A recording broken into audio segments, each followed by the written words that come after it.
kind of gets noticed. Yeah, like even if you've given it your best and it's a great film, if it doesn't succeed, it doesn't kind of, yeah. How do you deal with failure?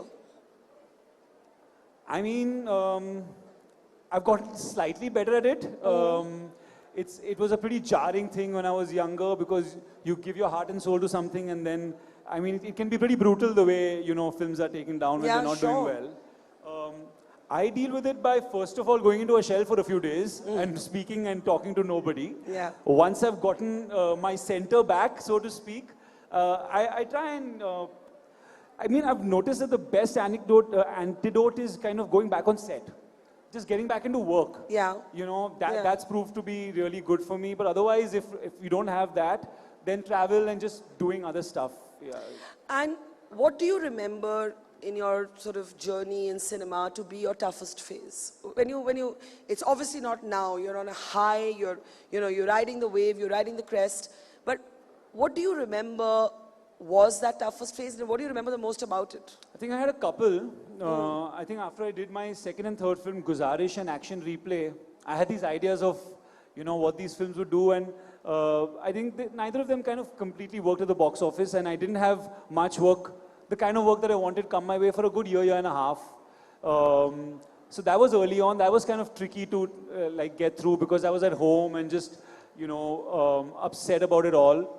That was one, and also I think 2015, 16, I hadn't actually gone on a film set for 2 years. And what were you doing? I don't really remember, it's a blur. But I had a film that came out, it didn't do well, and I used to be more stubborn. I wouldn't work if I didn't feel it, you know. One thing I've realized is you just got to keep going.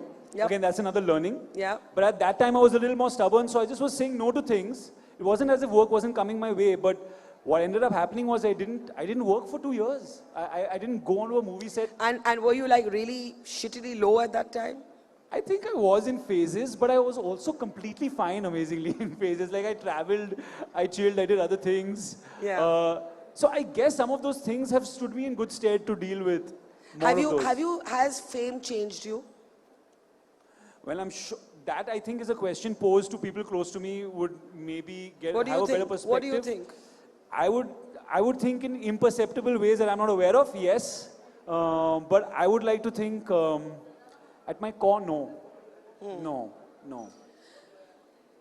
What would you have been if you were not an actor? Yeah, cricket was the dream. Like I think. Yeah, it is for like so many. Yeah, that's set piece answer. And I was good. I was really like you thought of being a professional cricketer. Yeah. And then my